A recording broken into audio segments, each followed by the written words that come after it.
Église, au nom de Jésus ce matin. Que la gloire te revienne à toi et à toi seul. Amen. J'invite le prédicateur à passer.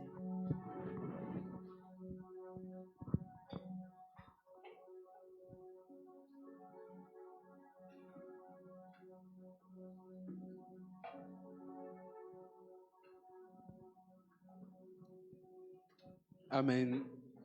Est-ce que nous pouvons encore acclamer pour le Seigneur?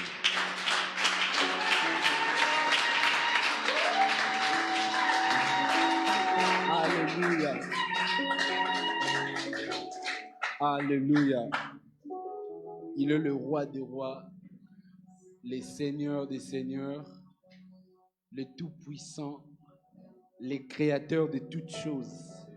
La Bible dit, c'est par lui et en lui que toutes choses ont été créées, les invisibles et les visibles. Ce que j'aime avec notre Dieu, c'est qu'il est tellement grand que nous ne pouvons pas le décrire. Il a créé le monde, il est la main qui soutient le monde. Vous savez, à part la Terre, il y a d'autres planètes, d'autres galaxies qui existent. Il est présent, il coordonne toutes ces choses. Il est présent dans le ciel, sur la terre, sous la terre, même dans la mer. Il est tellement grand. Et ce matin, nous sommes réunis pour lui. Je bénis le Seigneur pour cette grâce qu'il m'accorde de me retrouver encore devant vous, prêcher sa parole. Ça fait tellement longtemps avec cette situation que nous traversons. Mais Dieu nous a fait grâce de nous réunir encore. Vous êtes tous beaux et belles. C'est important et c'est vraiment important de se rendre beaux ou belles pour Dieu. Quand nous venons dans la présence de Dieu, une personne dit que notre Dieu est 3 fois saint et 3 fois soin. Donc, il est vraiment important de se présenter devant Dieu tout en étant saint et propre. Nous allons aujourd'hui continuer et finir notre programme de prière, notre programme qui prépare l'année, parce que nous devons préparer l'année dans la prière. Vous savez, Dieu ne peut pas créer ou achever une œuvre qu'il n'a pas commencée. Et vous ne pouvez pas commencer quelque chose sans mettre Dieu en avant. J'aime souvent dire, la Bible commence par une phrase, au commencement Dieu. Lorsque Dieu est au commencement, la suite, il y a la création. Dieu ne crée pas si au préalable, il n'est pas le commencement de la chose. C'est pourquoi nous avons voulu démarrer cette année avec ces programmes bénissants, ces programmes qui bénissent beaucoup de personnes, même ceux qui sont connectés. Je prie que la grâce qui est rattachée à ces programmes puisse être présente dans vos maisons, dans le nom puissant de Jésus. Nous avons été vraiment bénis ces 2 jours par les 2 intervenants. Je crois que nous serons encore bénis ce matin. Et le plus important, c'est d'arracher cette parole, la mettre en pratique. Parce que aujourd'hui, le problème qui touche cette génération, ce n'est pas la connaissance, ce n'est pas la parole. Nous attendons la parole de Dieu tous les jours. Nous attendons la parole de Dieu dans nos églises, sur Facebook, sur YouTube. Nous écoutons la parole de Dieu tous les jours. Le problème, c'est la mise en pratique.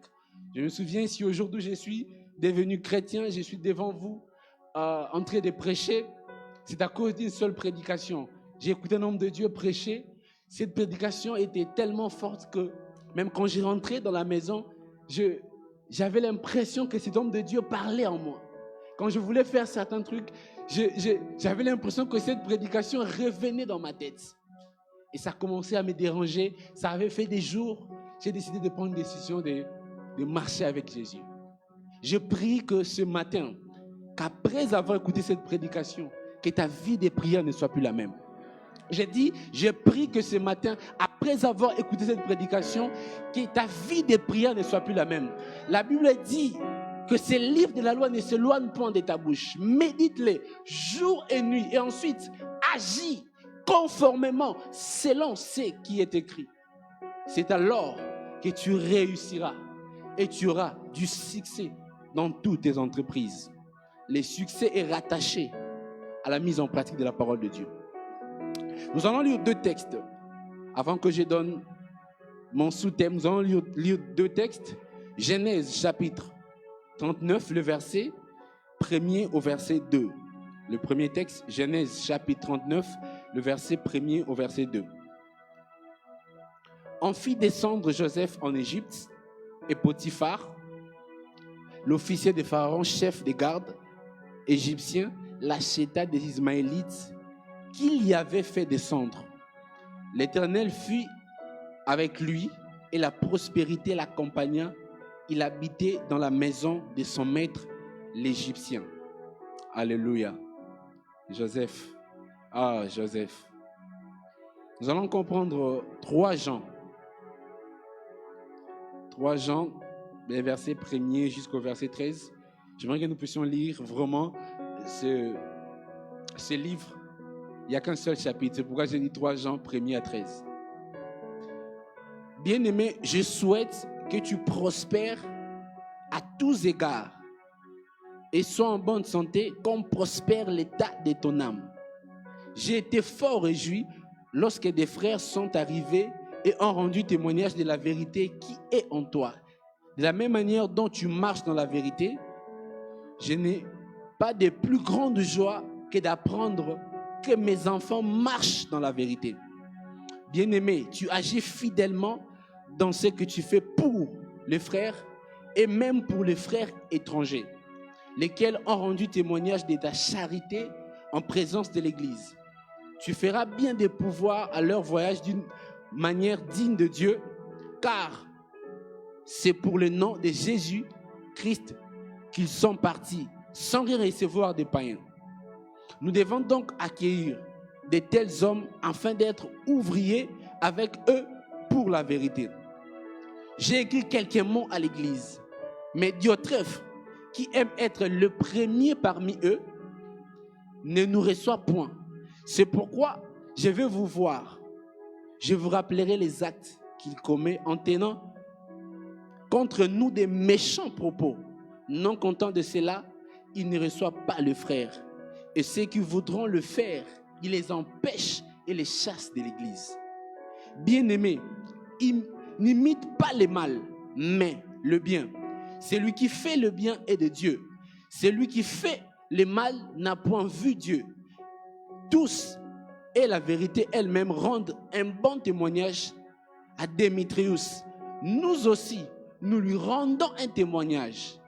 Et tu sais que notre témoignage est vrai. J'aurai beaucoup de choses à t'écrire, mais je ne veux pas te les faire avec l'encre et la plume. La suite, il dit même, quand je reviendrai, nous allons parler de bouche à bouche.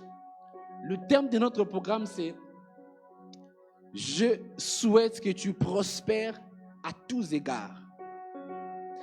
Et ce matin, j'aurai un sous-thème à nous communiquer. Et ce sous-thème est le si évidence de la prospérité. Le si évidence de la prospérité. Les 2 intervenants qui m'ont précédé ont très bien développé la thématique en nous faisant comprendre que la prospérité n'est pas d'abord le matériel, mais la prospérité commence dans l'âme et dans notre esprit. Vous pouvez avoir des richesses, mais ne pas être prospère. Tout comme vous pouvez manquer des moyens financiers, mais être prospère. Les 2 textes que nous avons lus, commençons par le premier texte, on nous parle de Joseph, qui était vendu par ses frères. Vous savez, c'est tellement difficile d'être trahi par ses frères. Ses frères, ses grands frères qui devraient le protéger, l'ont vendu. Lorsqu'ils vont le vendre, et l'officier des pharaons, chef des gardes, l'Égyptien, Potiphar, l'acheta et le mit dans sa maison. Mais la Bible va souligner quelque chose d'importance, que lorsque Joseph était dans la maison de Potiphar, la prospérité l'accompagna. de sorte que la maison de Potiphar était bénie par la présence de Joseph. Si nous voulons encore lire la suite, nous allons voir, même quand la femme de Potiphar a voulu lui faire tomber, quand on a mis Joseph en prison, la prospérité l'a suivi jusqu'en prison. Lorsqu'il quitte la prison pour rentrer dans le palais royal, la prospérité l'a encore suivi. Donc nous comprenons que la vie de Joseph était une vie prospère. Et le deuxième texte que j'ai touché, c'est ça même notre texte de base. Ici, nous voyons l'apôtre Jean. Pourquoi j'ai dit l'apôtre Jean? Parce que si vous lisez les 3 épîtres, vous allez comprendre le langage de Jean. Lorsque nous lisons le chapitre 1er du livre de Jean, l'introduction que Jean a fait dans l'évangile, vous allez comprendre que Jean, dans l'introduction de son évangile, il parle de la lumière, de la vérité et du témoignage. Et lorsque vous lisez les 3 épîtres de Jean, vous allez remarquer, en fait, le style de Jean. Et dans ces 3 épîtres, il martèle sur la vérité, la lumière et le témoignage. C'est pourquoi nous allons facilement comprendre que cette lettre était écrite par l'apôtre. Et ici, il commence en disant, bien-aimé, je souhaite que tu prospères à tous égards et sois en bonne santé comme prospère l'état de ton âme. Ici, Jean est en train d'écrire à Gaius. Mais la question qu'on se pose, qui était cet homme, Gaius? J'aimerais un peu commencer par expliquer le contexte historique pour comprendre vraiment la pensée de l'apôtre lorsqu'il écrivait ces textes. Cet homme Gaius, nous allons voir ce nom Gaius être mentionné dans Actes des Apôtres, dans le livre des Romains et dans le livre des Corinthiens. Actes des Apôtres, le chapitre 19 et le chapitre 20, on parle d'un certain Gaius. Et beaucoup de commentateurs confirment que c'est ce même Gaius. Pourquoi? Parce qu'on parle de Gaius comme étant les Gaius de Derbe, les Macédoniens et compagnons de Paul qui marchaient avec Paul dans des missions pour faire la mission. Et nous allons voir même lorsque Paul saluait dans le livre de Romains, le chapitre 16, Paul, en saluant les chrétiens, il va préciser que même Gaius, mon hôte, vous salue. Et les mots hôte symbolisaient, quand Paul parle de hôte, il voulait tout simplement dire quelqu'un qui l'accompagne ou autrement qui les soutient ou qui l'héberge pendant ses voyages. Et avec ces textes, nous comprenons que c'est fort probable que ces Gaius étaient disciples, marchaient avec Paul, accompagnaient, soutenaient l'œuvre de Paul. Là, ça c'est avant. Et dans ce même texte des 3 Jean, on parle de Diotrephe et Démétrius. Et pour aller encore plus loin, Paul parle de Gaius étant l'hôte. Ici, dans le texte de l'apôtre Jean, il précise que Gaius, dans l'église, là où ils étaient, Gaius recevait des gens, Gaius soutenait des gens. Et nous savons tous que l'apôtre Paul est mort avant l'apôtre Jean. Ce qui veut dire qu'après peut-être la mort de l'apôtre Paul, Gaius est allé s'installer plus précisément dans Macédoine ou Derbe. On ne précise pas exactement le nom de cette église. Et qu'il est allé séjourner là-bas. Et les commentateurs disent que c'était un homme qui était béni, qui avait une grande maison qui pouvait recevoir des personnes. Et cet homme Gaius avait un bon cœur, il était pieux, il craignait Dieu. Il recevait même des personnes qu'il ne connaissait pas. Il soutenait l'évangile, il soutenait l'œuvre de Dieu. Et à l'époque, beaucoup de missionnaires ne voulaient pas être hébergés par des païens. Et lui, il les recevait. Lorsqu'il entendait seulement des personnes venir annoncer la bonne nouvelle, Gaius les hébergeait. Gaius prenait soin d'eux. Gaius soutenait l'œuvre de Dieu. Gaius était une bénédiction pour Dieu. Parce que c'était un homme qui avait une âme pure. Et l'apôtre va écrire, ému par l'amour de Gaius, ému par la bonté de son âme, ému par la prospérité de son âme, de son être intérieur, il va dire, je souhaite que tu prospères à tous égards et que tu sois en bonne santé. Il appuie sur la santé. D'autres commentateurs disent, oui, cette phrase, c'est juste une manière de saluer les gens. Oh, c'est faux, c'est pratiquement archi faux. Si vous faites l'étude de ces textes approfondis, vous allez comprendre que l'apôtre écrivait ces textes avec l'encre de l'amour, ému par l'amour de cet homme, Gaius. Et il prie, il dit, je souhaite, mon souhait, c'est que tu prospères à tous égards, comme prospère l'état de ton âme. Il appuie sur sa santé. C'est-à-dire, autrement, il voulait dire que tu puisses vivre longtemps. Oh, j'ai prié que Dieu nous donne des Gaius dans l'église. Des personnes qui sont utiles à l'œuvre de Dieu. Utiles pour servir Dieu. L'apôtre va prier, va demander qu'il prospère. Mais nous allons comprendre, toujours dans ces textes, qu'il n'y avait pas seulement Gaius dans cette église. Il y avait encore un autre homme, Diotrephe. Diotrephe, il était le contraire de Gaius. Lui, Diotrephe était une personne placée dans l'église. Il était responsable de l'église, mais avait un mauvais cœur. L'apôtre précise, il aime être le premier. Il faisait le contraire de ce que Gaius faisait. Il voulait le pouvoir. Il voulait assujettir les autres. Il était un dominateur. Je me demande pourquoi l'église a mis une telle personne au sommet. Pourquoi l'église a mis une telle personne au sommet avec un cœur de pierre? Diotrephe était un homme qui ne servait pas Dieu, qui servait ses propres intérêts. Malheureusement, dans l'église, nous avons ces personnes qui ne se soucient pas de l'évolution de l'œuvre de Dieu, qui sont rattachés au poste, qui sont rattachés au pouvoir.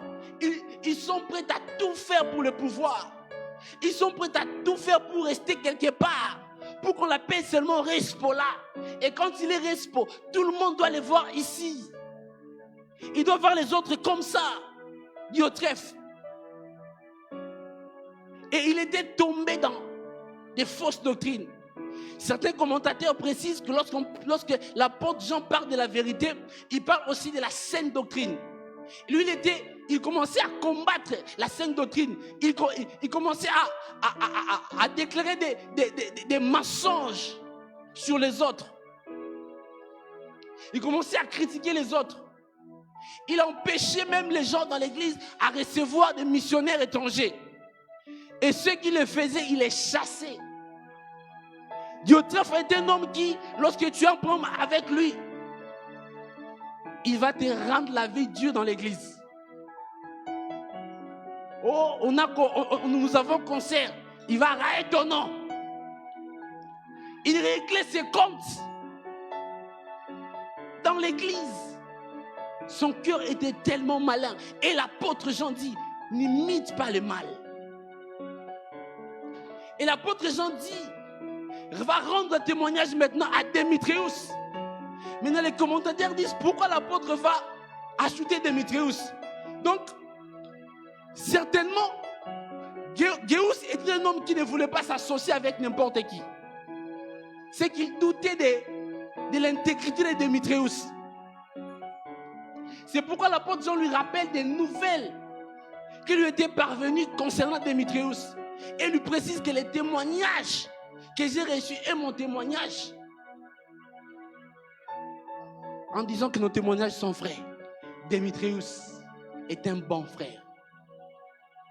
Et nous allons voir dans Actes des Apôtres, on parle d'un certain Démétrius qui dans l'église d'Éphèse était là qui dans la ville d'Éphèse, Démétrius, on parle d'un Démétrius qui était fabricateur des statues de Diane. Et il est encore fort probable que c'est à cause peut-être, si c'est le même Démétrius, c'est peut-être à cause de son passé ou l'image qu'il avait du passé qui empêchait à ce que d'autres personnes puissent avoir en fait, une bonne image ou impression de lui. Mais là, je ne suis pas sûr si c'est le même Démétrios. Mais si nous comprenons que l'apôtre est en train de dire à qui? À Gaius d'imiter le bien. Et il dit, j'ai tellement de choses à te dire. Mais je ne peux l'écrire avec de la plume et l'encre. Et quand je serai là, nous parlerons bouche à bouche.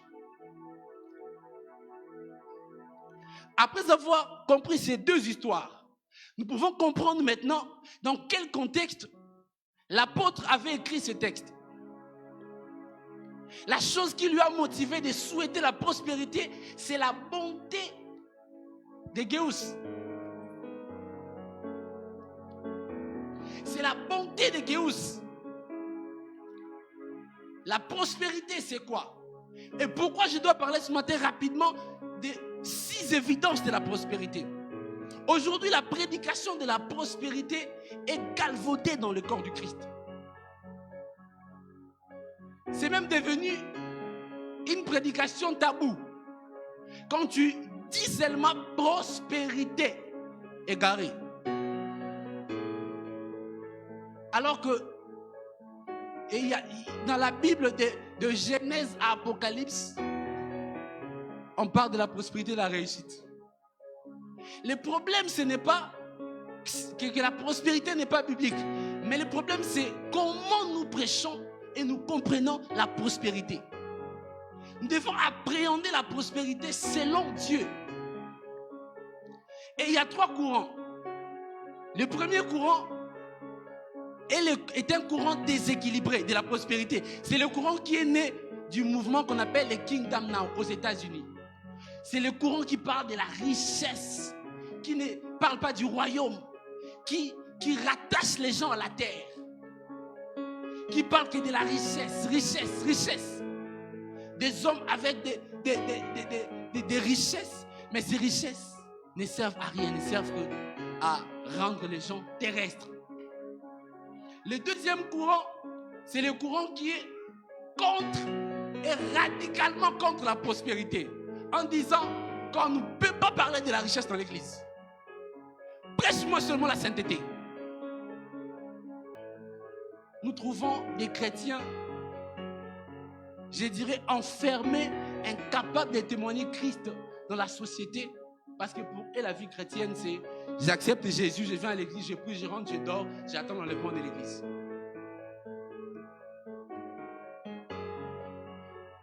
Et le troisième courant, c'est le courant qui est équilibré. C'est le courant qui prêche la prospérité selon la pensée de Dieu. La prospérité, dans la Bible, elle veut dire avancer, faire des progrès, réussir. Parle aussi du bonheur, être heureux. Mais je souligne la paix, le shalom. En d'autres termes, rien de manquant et rien de brisé. La Bible n'est pas contre la prospérité, moins encore contre la richesse. Dans 1 Timothée, le verset 6, 1 Timothée chapitre 6, du verset 10 au verset 12, la Bible dit ceci: car l'amour de l'argent est une racine de tous les maux, et que les uns, en étant possédés, se sont égarés loin de la foi et se sont jetés eux-mêmes dans le bien des tourments. Pour toi, homme de Dieu, fuis ces choses et recherche la justice, la piété, la foi, la charité, la patience, la douceur. Combat le bon combat de la foi. Saisis la vie éternelle à laquelle tu as été appelé et pour laquelle tu as fait une belle confession en présence d'un grand nombre de témoins.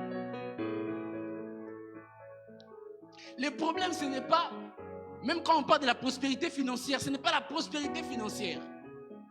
Le problème, c'est l'amour de l'argent. Là, quand on parle de la prospérité financière, c'est pourquoi dans Matthieu 6, 21, la Bible dit: car là où est ton trésor, c'est là où est ton cœur.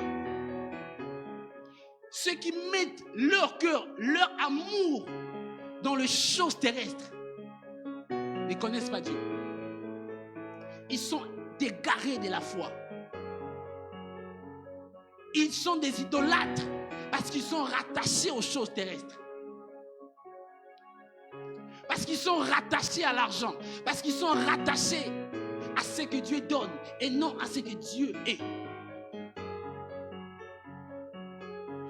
La prospérité, je veux le dire, est la conséquence d'une vie attachée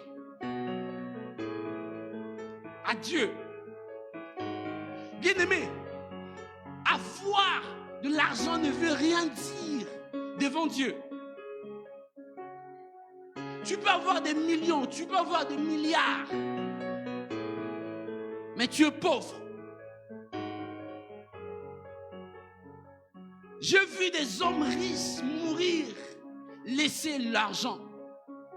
En 2018, une blogueuse américaine, Kirza Rodriguez, elle est morte. Avant de mourir, cette blogueuse, elle avait beaucoup d'argent. Tous les jours sur Instagram, elle postait des photos jolies. Elle voyageait dans le monde, elle avait des voitures. C'est-à-dire quand elle postait, elle donnait envie aux sœurs de chercher aussi l'argent. De chercher aussi les sugar daddy. Mais il s'est arrivé quelque chose. Cette blogueuse est tombée malade. La blogueuse avait un cancer du stade 4. Elle a dit, je veux bouder cette maladie parce que j'ai l'argent. Malgré sa maladie, elle postait des photos. De plus en plus, elle maigrissait, elle postait des photos. Elle voulait montrer à la maladie que j'ai l'argent. Malheureusement, l'argent ne donne pas la vie. Jusqu'à ce qu'elle ne pouvait plus s'élever, prendre des photos. Elle était sur les lits de l'hôpital. Elle a continué malgré à prendre des photos. Elle ne respirait plus bien. Elle insistait. Il lui restait quelques heures de mourir. Elle a compris que son argent ne servait à rien. Et elle a écrit pour dire, j'ai des voitures, j'ai des maisons, j'ai tout. J'ai pensé que l'argent pouvait me combler. Mais c'est faux. Pendant que vous êtes en vie, profitez d'aimer les autres. Servez les autres. Ne faites pas le mal pour avoir la richesse, car elle ne préserve pas. C'est pas ça la prospérité d'abord.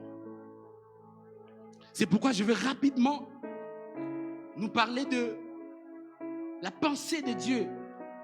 La première évidence, c'est que nous devons comprendre ce que la prospérité n'est pas un évangile, mais une conséquence d'une vie attachée à l'évangile du royaume de Dieu. J'entends même des prédicateurs de la sanctification commettre cette erreur de dire l'évangile de la prospérité. Je n'ose même pas le dire parce que pour moi le mot évangile est précieux. La prospérité n'est pas un évangile. Il n'existe pas deux évangiles. Il n'y a qu'un seul évangile. C'est l'évangile du royaume. C'est ce que Jésus a dit aux apôtres avant de monter. Allez prêcher. Et dites que le royaume des cieux est proche. Et dites que le royaume des cieux est proche. Il n'a pas dit allez prêcher, dites que la richesse arrive. Et dites que le royaume des cieux est proche. C'est vrai qu'il y a des gens qui prêchent mal la prospérité et qui pensent que c'est l'évangile. Pour moi, la prospérité n'est pas l'évangile.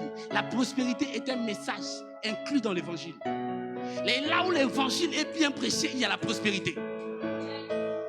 La puissance n'est pas l'évangile. L'évangile de la puissance. L'évangile de la puissance n'existe pas. Il n'existe qu'un seul évangile. L'évangile du royaume. C'est pourquoi dans Matthieu 6, 33, la Bible dit cherchez premièrement le royaume et la justice et toutes ces choses vous seront données par-dessus tout. J'aimerais dire à quelqu'un, dans la liste des priorités, des choses qu'un chrétien doit demander à Dieu, la première chose c'est le royaume, la deuxième des choses c'est le royaume, la troisième c'est le royaume, la quatrième c'est le royaume, la cinquième c'est le royaume et jusqu'à la fin c'est le royaume. Et c'est lui qui a le royaume n'a pas besoin encore de chercher les autres choses, car le royaume est un paquet de choses. Lorsque tu reçois le royaume, dans le royaume il y a la puissance, dans le royaume il y a la prospérité, dans le royaume il y a la sainteté, dans le royaume il y a la gloire. Dans le royaume, il y a l'élévation. C'est ça le royaume de Dieu. Le royaume de Dieu ne veut pas dire j'ai reçu Christ et je suis là dans mon coin. Le royaume de Dieu veut dire j'ai la gloire de Dieu en moi. Et je suis ambassadeur de Christ sur terre. Ambassadeur du royaume. Et je ne sais pas si nous comprenons c'est quoi avoir le salut. Imaginez que l'ambassade des États-Unis s'implante au Congo et que les autorités essayent un peu de défier l'ambassade des États-Unis. Qu'est-ce qui va se passer? Ah, non, tu n'as pas compris ce que tu as reçu. J'ai compris celui que j'ai reçu. J'ai compris que je suis ambassadeur de Christ sur terre. Je porte. Vous savez, la gloire de Dieu a tout. La gloire de Dieu a tout. La gloire de Dieu a tout. Celui qui cherche le royaume a tout. La Bible n'a pas dit chercher premièrement et deuxièmement. Chercher le royaume ensuite. En d'autres termes, le royaume, lorsque j'ai le royaume, automatiquement, j'ai les prérequis qu'il faut pour être prospère.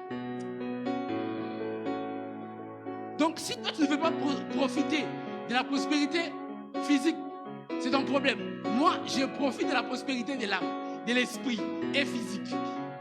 Si tu refuses, tu seras malheureux d'apprendre le jour de l'enlèvement que c'était dans les paquets. Ce n'est pas parce que j'ai pris le vol pour aller aux États-Unis. Mon souhait, c'est aller aux États-Unis que je veux refuser les repas commerciaux dans l'avion. En fait, nous sommes dans l'avion pour aller au ciel. Mais les services traiteurs peuvent venir te dire, tu veux boire un peu d'eau, léger, tu vas manger quoi? En fait, toutes ces choses physiques sont les repas qu'on nous sert pour avoir plus de force. Parce que la marche est longue. Non, tu ne m'as pas compris. Je pensais que tu allais acclamer pour la parole de Dieu. La deuxième évidence de la prospérité, nous devons comprendre c'est que la prospérité vient de Dieu. Psaume 75, le verset 6. Car ce n'est ni de l'Orient, ni de l'Occident, ni du désert que vient l'élévation. L'élévation, la gloire, la prospérité de l'âme, de l'esprit, physique, les richesses, viennent de Dieu. Toutes ces choses viennent de Dieu. Je répète, toutes ces choses viennent de Dieu. Vous ne pouvez pas chercher à vous combler loin de la présence de Dieu. C'est Dieu qui donne tout. Ne cherche pas ailleurs ce que tu vas voir à l'intérieur. C'est pourquoi plusieurs sont prêts, beaucoup sont prêts à tout faire pour avoir la richesse terrestre, la prospérité physique. Beaucoup sont prêts à pécher pour avoir l'argent, pour réussir.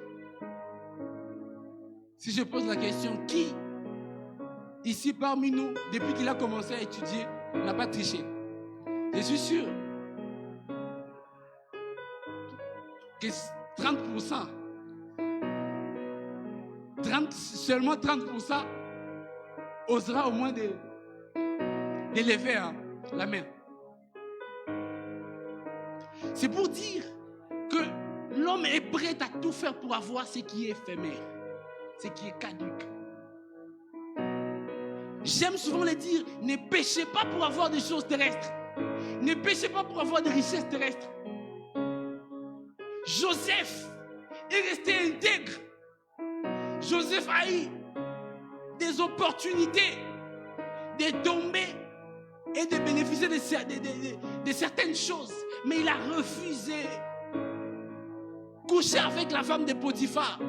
Vous savez qu'est-ce qu'il allait avoir après? Des privilèges. Mais il n'a pas vu cela. Parce que pour lui, la chose la plus importante, c'est sa relation avec Dieu. Pour un enfant de Dieu, la chose la plus importante, c'est le salut. Même s'il faut manquer un travail, parce que tu dois garder ton corps, fais-le. Même si tu dois rater ce voyage parce que tu refuses de tomber dans la corruption, fais-le. Parce que la chose la plus importante, c'est le salut. Ne tombe pas dans le péché pour être béni. Dieu ne laisse jamais les justes.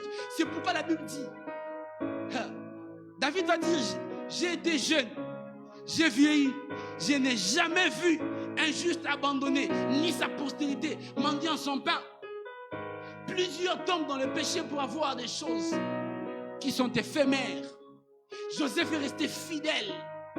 Il a accepté la prison, car c'était le chemin de sa destinée. Car c'est par la prison que Dieu l'attendait.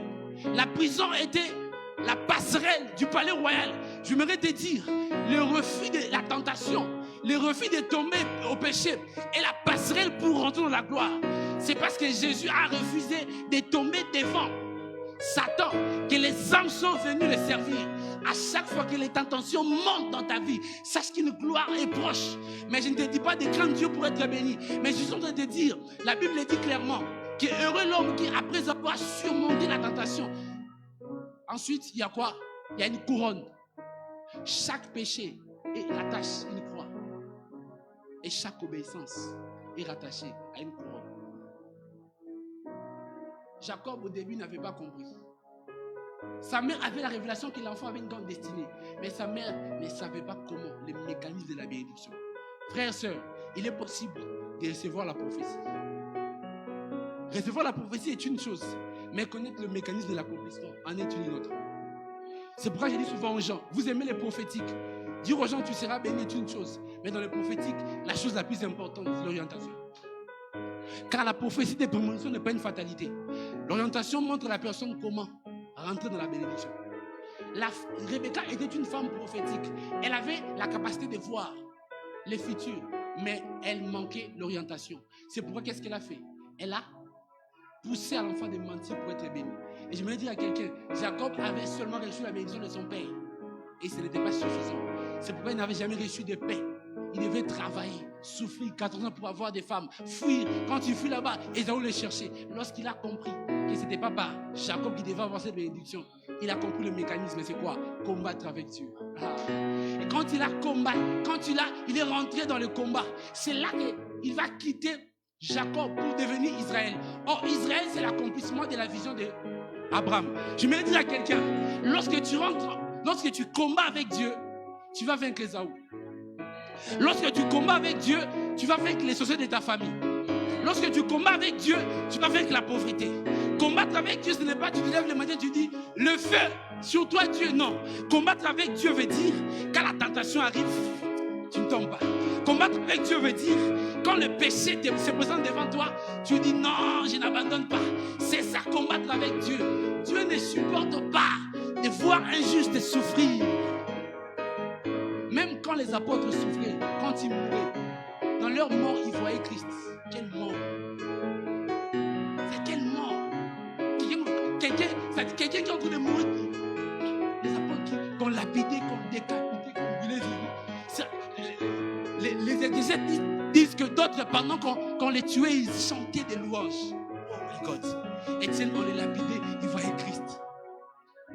Lorsque tu combats avec Dieu, la souffrance ne peut plus te faire mal. Écoutez, lorsque tu es fidèle en Dieu, il te communique une force qui te permet de ne plus sentir la douleur de la vie. Une force qui te permet de ne plus sentir la douleur de la vie. Et la troisième évidence, c'est que la prospérité n'exclut pas les épreuves. La prospérité, tu peux avoir les saluts, ton âme, ton esprit. Tu es bien au-dedans de toi, mais physiquement, il y aura toujours des épreuves. Vous savez, Géus souffre avec la présence de Diotrephe. C'était pas facile. Les apôtres ont souffert. J'aime dire ça. Les jeunes nous qui aimons l'évangile là, parce que nous voyons les bling bling, les chic chic, le genre. Tu viens dans l'évangile parce que tu vois les vestes, parce que tu vois des voitures. C'est pas ça. C'est pas ça l'évangile. La vie chrétienne, c'est la croix rose. Satan, c'est la rose croix. Nous, on commence par la croix, on finit par la rose. Satan, c'est le contraire. La prospérité, même physique, n'exclut pas les épreuves. C'est pourquoi je n'aime pas prêcher aux gens, aux nouveaux convertis, que viens en Jésus, tu auras l'argent. C'est mieux de dire à quelqu'un, viens en Jésus, mon frère, c'est difficile, mais à la vie. Quand tu pars prêcher quelqu'un pour la première fois, n'ose jamais lui présenter des privilèges. Il faut lui présenter Jésus. Et en présentant Jésus, il connaîtra ce que Jésus est. Jésus est tellement grand qu'on ne peut pas le résumer seulement à ce que tu es le prophète. La femme ne comprenait pas. Tu es le Messie. Ah, c'était comme ça. Mais quand elle dit, tu es le... Et quand elle disait, tu es le prophète, ça passait. Lorsqu'elle va dire, tu es le Messie, j'ai rencontré le Messie. Cette femme était rentrée dans une autre dimension. Quand Pierre va dire, tu es le Christ, Pierre est rentré dans une autre dimension. Car Christ est la totalité. C'est pourquoi tu dois comprendre cela. La quatrième évidence, c'est que Dieu rend toujours une personne prospère pour les autres. Lorsque Dieu te rend prospère, là je suis en train de parler de cette prospérité physique, la richesse. Et je répète, la richesse, ce n'est pas pour toi que Dieu te donne la richesse. Dieu te donne la richesse pour les autres. Et plusieurs n'ont pas compris cela. C'est pourquoi beaucoup, lorsqu'ils sont bénis, leur richesse servent à quoi? Servent à la gloire de ce monde. Servent à avoir plusieurs femmes. Comme un homme, un milliardaire qui est au Nigeria, qui est en train d'épouser des belles femmes, comme si c'était un plat au KFC, quoi. D'autres personnes, leur richesse servent à assujettir les autres. Leur position servent à assujettir les autres. Comme Diotrephe.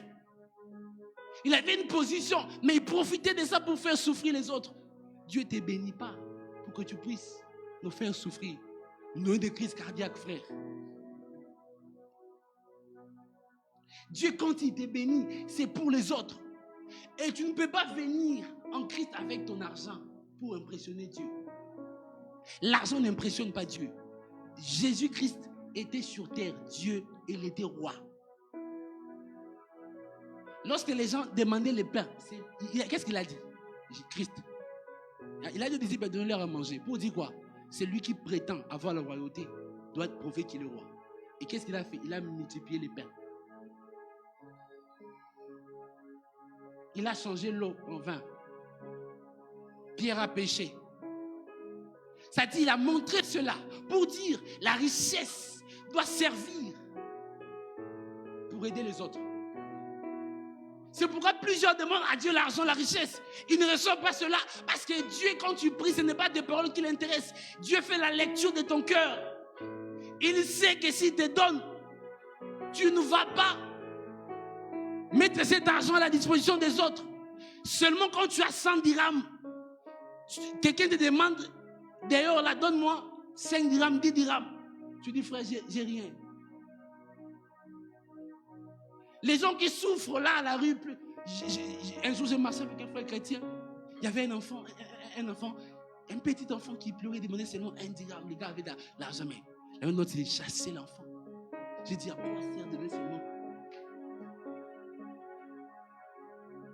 Si avec le peu que tu as, tu es incapable d'aider, penses-tu que Dieu te donnera plus?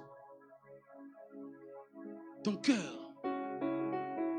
Si aujourd'hui Dieu ne donne pas la richesse à certaines personnes, c'est parce que Dieu sait que ces richesses ne serviront à rien.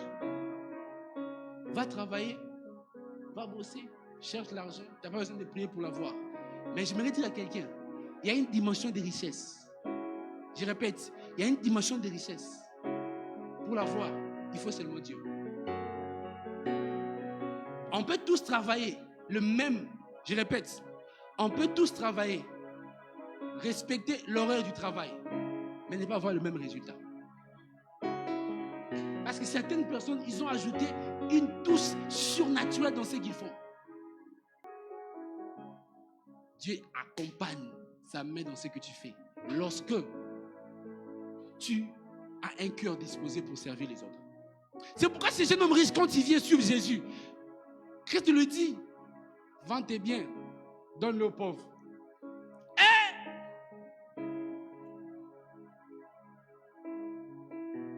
Le gars a dit, maître, cette dimension est très élevée pour moi. Il a dit, maître, je t'obéis, mais cette dimension est très élevée pour moi. Pourquoi? Parce que son cœur n'était pas disposé. Parce que son cœur n'était pas disposé à servir les autres. Je voudrais dire à quelqu'un, lorsque vous servez les autres, vous transférez vos richesses quelque part. Là où il n'y a pas les voleurs. Non, je pense que tu ne m'as pas compris. Lorsque vous servez les autres, vous transférez vos richesses quelque part. Lisons ces textes.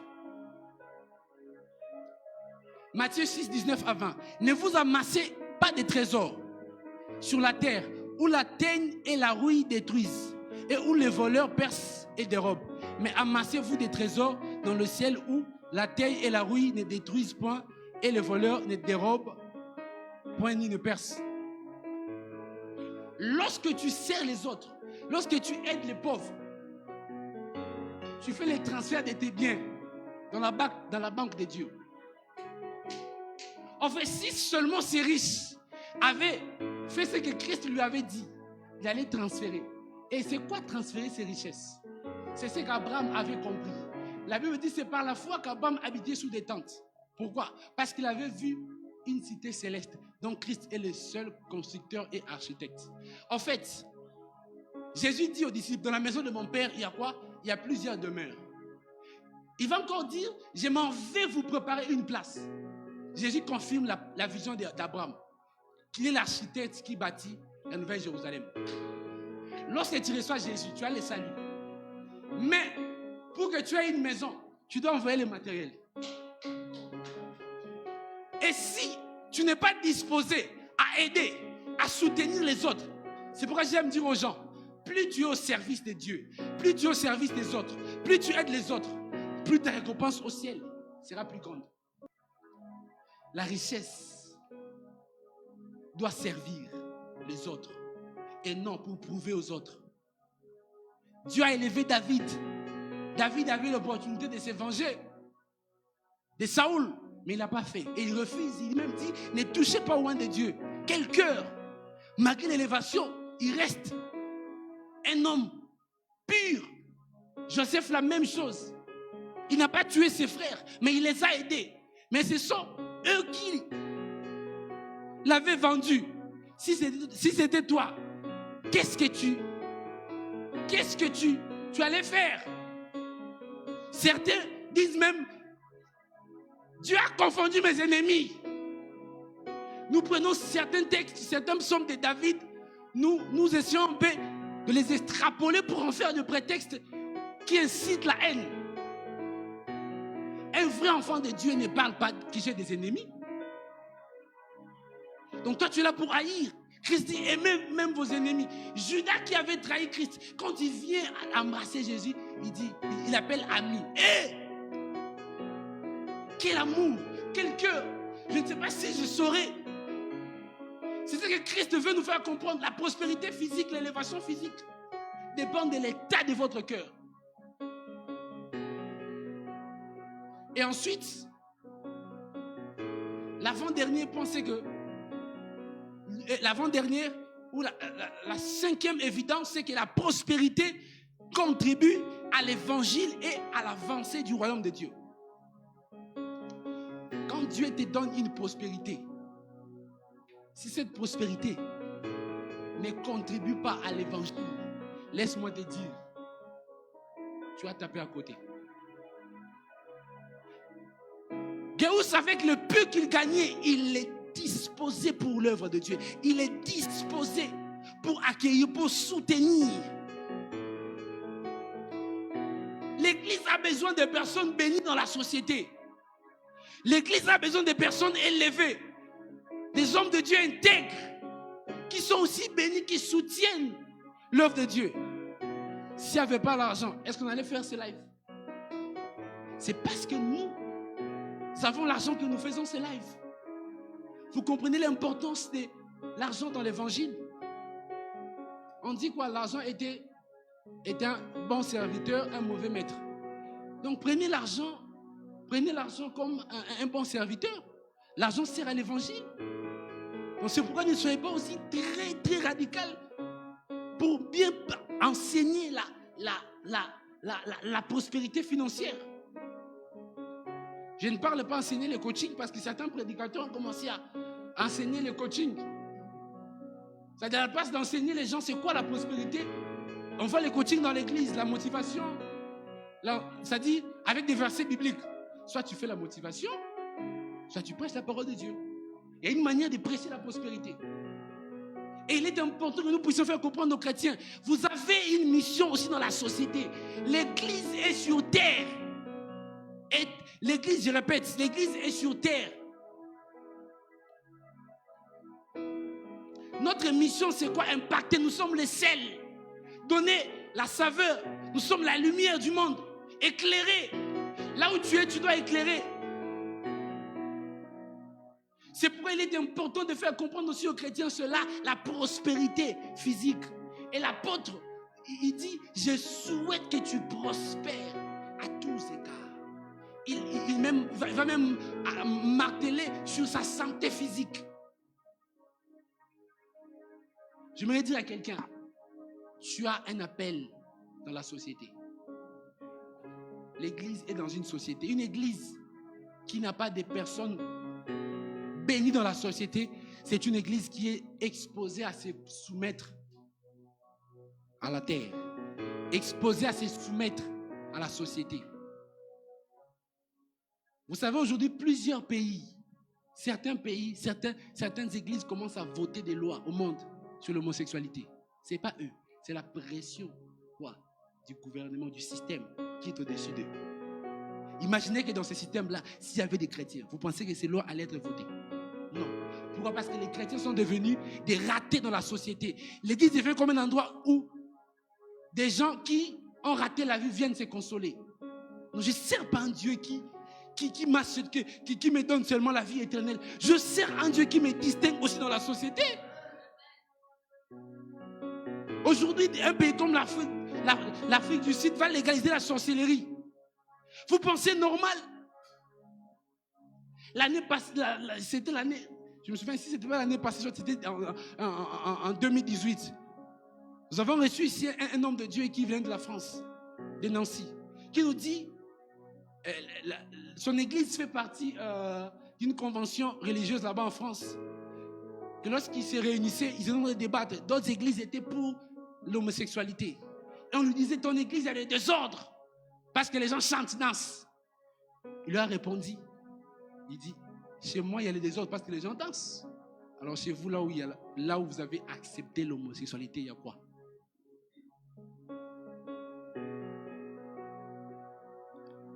Le manque de personnes bénies fait de sorte que l'église soit empêchée à ne pas faire certaines choses. L'évangile a besoin de moyens financiers. Il faut bien lire Actes des apôtres et les épîtres. Soyez des lecteurs de la Bible. Faites même l'éclésiologie, c'est important. Vous allez comprendre comment est-ce que l'évangile a réussi à traverser le monde. Et comment est-ce que même Paul félicite certains chrétiens de leur travail qui faisait de financer l'œuvre de Dieu, d'aider les missionnaires. Chrétiens, cherchez aussi à être bénis. Mais que votre cœur soit attaché à Christ. Et le dernier point, ou la sixième évidence, c'est qu'une bonne prospérité doit te rendre intime de Dieu ou te rapprocher de Dieu. David était devenu roi malgré sa richesse, malgré sa prospérité. Il était resté l'homme selon le cœur de Dieu. Oh Seigneur, aide-moi à être comme David. Vous savez la richesse que David avait? Il est resté l'homme selon le cœur de Dieu. Et si vous comprenez bien la vie de David, vous allez retenir une chose, c'est que la chose qui faisait que Dieu puisse aimer David et que David soit appelé l'homme selon le cœur de Dieu, c'est parce que David veillait à ce que, à part Dieu, qu'il n'y ait pas d'autre divinité dans son royaume. La chose qui a fait que David soit appelé l'homme selon le cœur de Dieu, c'est ça. C'est qu'il a combattu l'idolâtrie. Avant, quand je disais, mais David, des fois, péché est tombé. Mais comment est-ce que... Si Dieu pèse la sainteté par tes œuvres, mon frère, nous n'allons pas arriver. Tu ne vas pas arriver. Ça ne veut pas dire qu'il faut tomber dans le péché. Il faut se sanctifier. Je suis en train d'expliquer.